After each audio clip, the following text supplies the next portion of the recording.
Hello my friends. Today we are going to pressure wash a driveway. What you're looking at, it is a pressure washer gun that most people use to do that type of work. But I'm going to recommend this tool right here.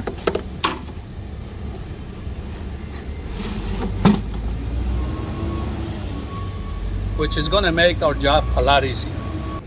In order to get started, you need a pressure washing machine.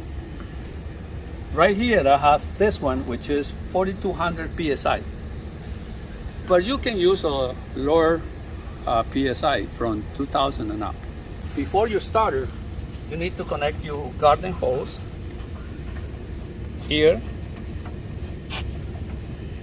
and make sure you open up the spigot and let the water run into it before you start it.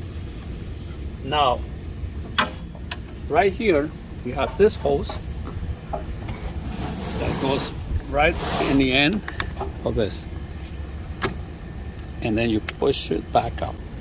This end right here, on the pressure washer hose, you gotta connect it here. Press back. See how I press this back? And then push it in, let it go. Now that we are set up, let's start the job.